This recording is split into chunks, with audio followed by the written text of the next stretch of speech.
네, 안녕하십니까. 유영서 목사입니다. 성탄절 잘 보내셨습니까? 오늘 함께 나눌 말씀은 사도행전 21장 37절에서 22장 21절까지 좀 분량이 많습니다만 간단하게 내용을 정리하면서 여러분과 함께 묵상을 나누고자 합니다. 자, 성난 예루살렘 시민들에게 돌팔매질을 당해서 거의 죽을 뻔했던 그 절체절명의 위기 상황 속에서 하나님의 경륜은 사도 바울의 삶을 또 보호하시고 인도하셨습니다. 불신자였던 천부장을 통해서 바울을 구출해내신 하나님께서 바울을 당시 세계 최고의 군대였던 로마 병영 안에 감옥에 가두게 하심으로 바울을 유대인들의 위협으로부터 지켜주셨던 것입니다. 이것이 어떻게 보면 하나님의 방법이었던 것입니다. 그래서 우리가 절대로 이런 장면을 볼 때 놓치지 말아야 될 것은 하나님은 어떤 상황 속에서도 지금도 나와 함께하고 계시는 살아계신 하나님이라는 사실을 믿음의 눈으로 바라보실 수 있기를 바랍니다. 그러면 그때 비로소 고난 속에서도 나와 함께하고 계시는 그 하나님의 인도하심과 세밀하신 하나님의 경륜을 우리가 느끼고 보게 될 것입니다. 자, 그런 절체절명의 위기 상황 속에서 우리 같으면 얼마나 당황하고 또 근심에 사로잡히고 또 얼마나 두렵고 또 놀랬겠습니까? 그런데 사도 바울은 믿음의 사람답게 그 순간 속에서도 하나님을 바라보고 하나님을 느끼고 있었기 때문에, 하나님을 알고 있었기 때문에 지금도 나와 함께하고 계시는 그 하나님의 역사를 자신의 삶 속에 증명하기 위해서 그 삶을 담담하게 살아냅니다. 자, 사도 바울의 사명이 이 감옥 속에서 또 어떻게 드러나고 있는가를 또 오늘 본문을 통해서 확인해 보겠습니다. 37절, 38절입니다. 바울이 병영 안으로 끌려 들어갈 즈음에 그는 천부장에게 한 말씀 드려도 됩니까? 하고 물었다. 천부장이 당신은 그리스말을 할 줄 아오? 38절입니다. 그러면 당신은 얼마 전에 폭동을 일으키고 4,000명의 자객을 이끌고 광야로 나간 그 이집트 사람이 아니오? 하고 반문하였다. 자, 로마의 천부장은 바울에게 두 가지 질문을 던지고 있습니다. 첫째 질문은 당신이 어떻게 유창한 헬라어 말을 할 수 있느냐라고 물었던 것이고, 두 번째 질문은 당신이 그 폭동을 일으켰던 이집트 사람이 아니냐고 반문을 한 것입니다.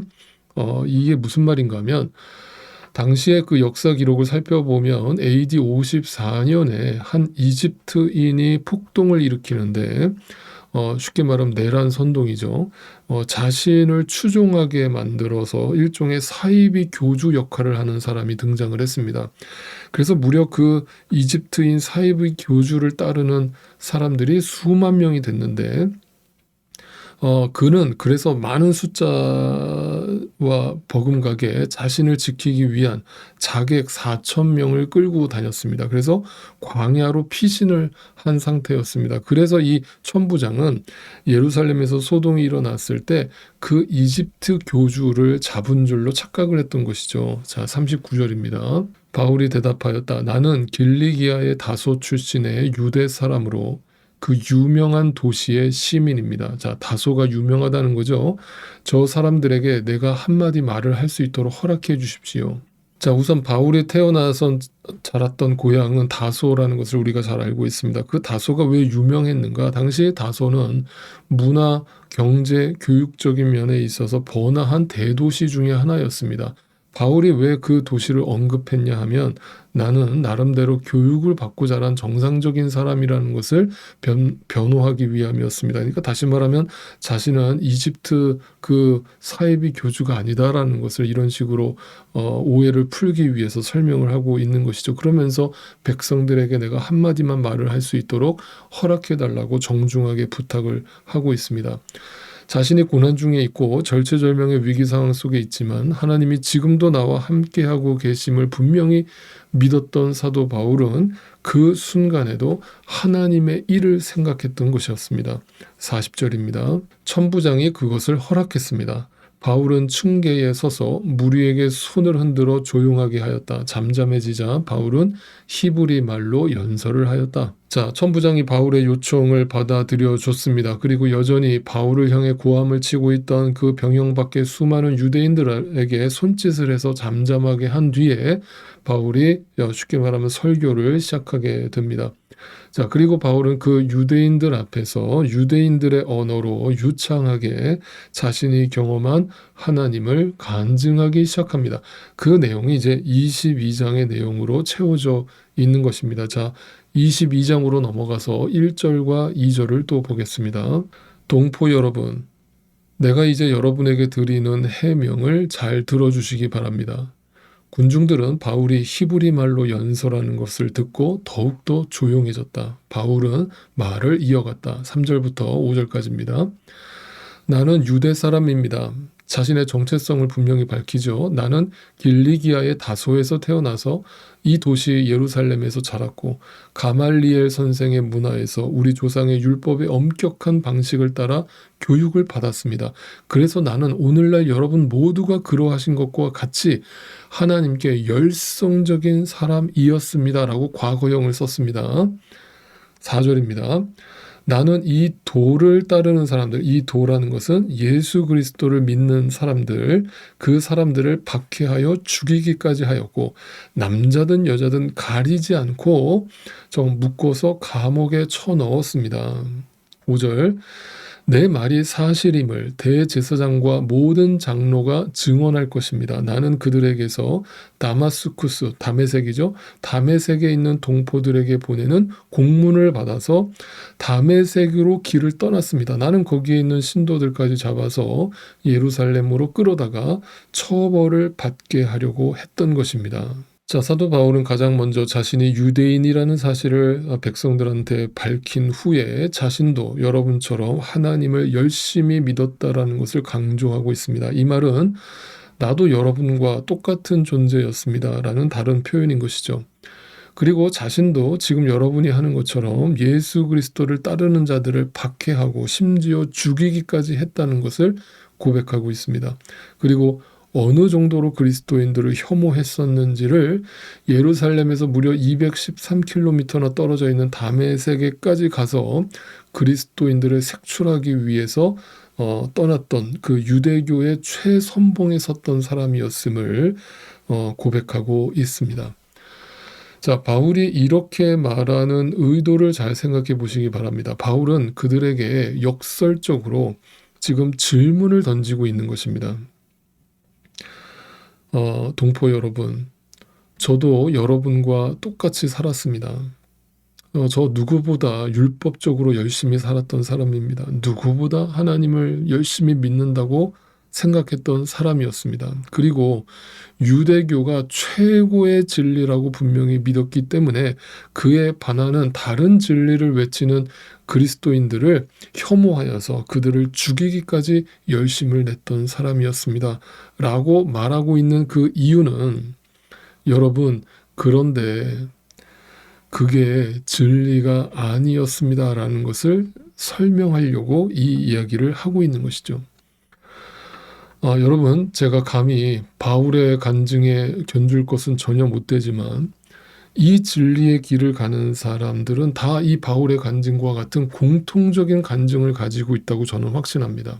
왜냐하면 저도 그랬기 때문입니다. 여러분, 저도 모태신앙으로 태어나서 4대째 예수 믿는 집안에서 자랐습니다. 어릴 적부터 교회 문화를 자연스럽게 익히면서 자랐습니다. 성경 구절을 늘 밥 먹듯 암송했고 성경을 읽었지만 그저 율법적으로 문자적으로 읽었을 뿐 그것에 대한 그것이 어떤 의미인지조차 전혀 이해하지 못하고 신앙생활을 이어갔습니다. 그러던 어느 날 주님이 저에게 말씀으로 찾아오셨습니다. 말씀으로, 복음으로 제 안에 들어오셨습니다.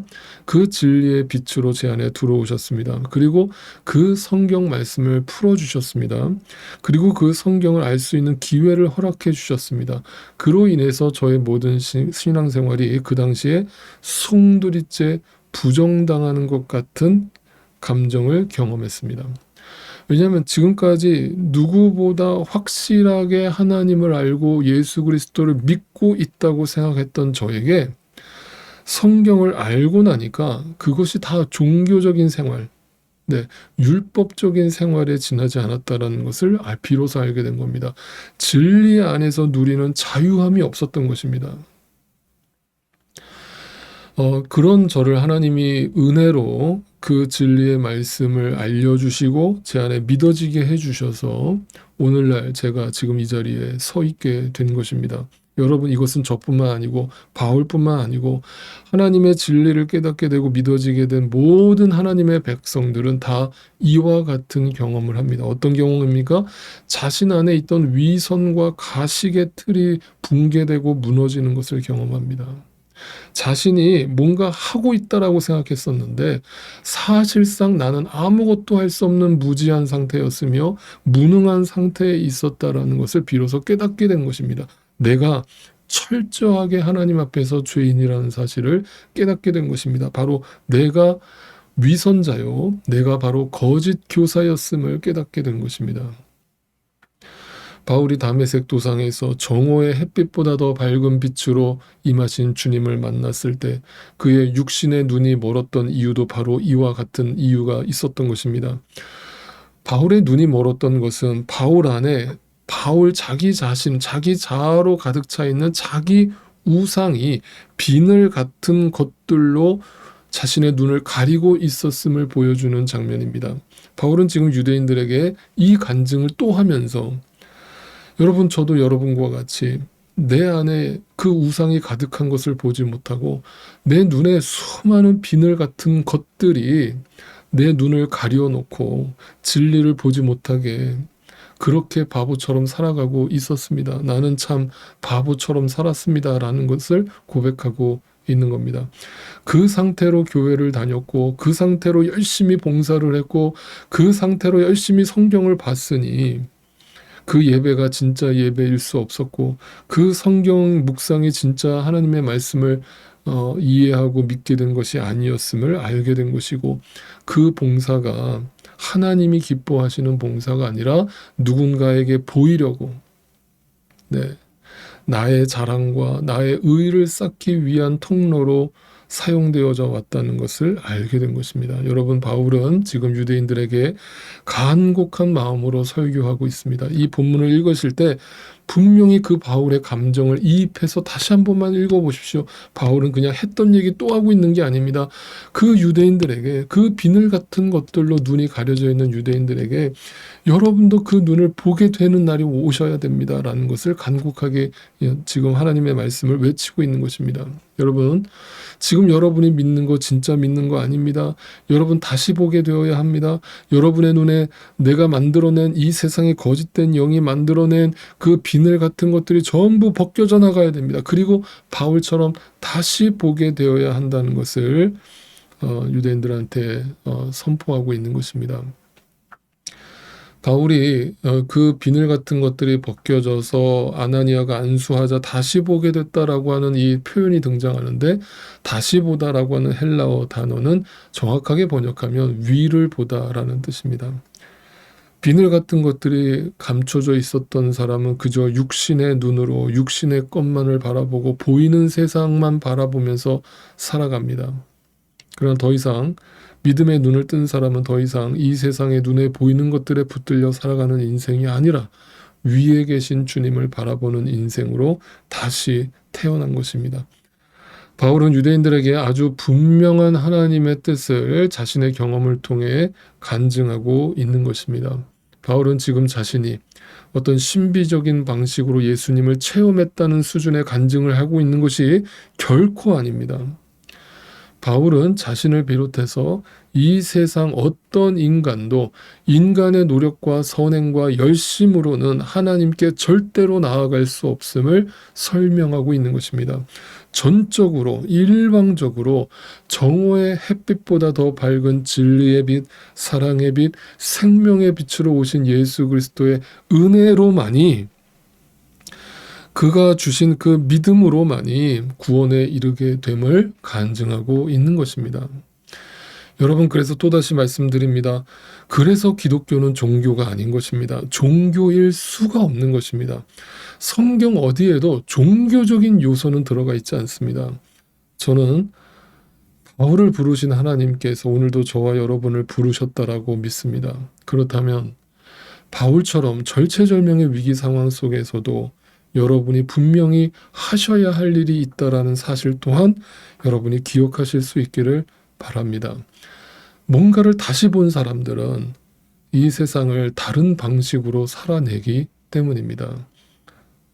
그런데도 여전히 나는 믿었다고 하면서 눈에 보이는 이 세상의 것에 붙들려서 근심과 염려와 내 인간적인 욕망으로 살아가고 계시는 분이 여전히 계시다면 오늘 이 바울의 간증과 설교를 바로 여러분에게 다시 한번 들려드리고 싶습니다. 주님의 마음으로 들려드리고 싶습니다.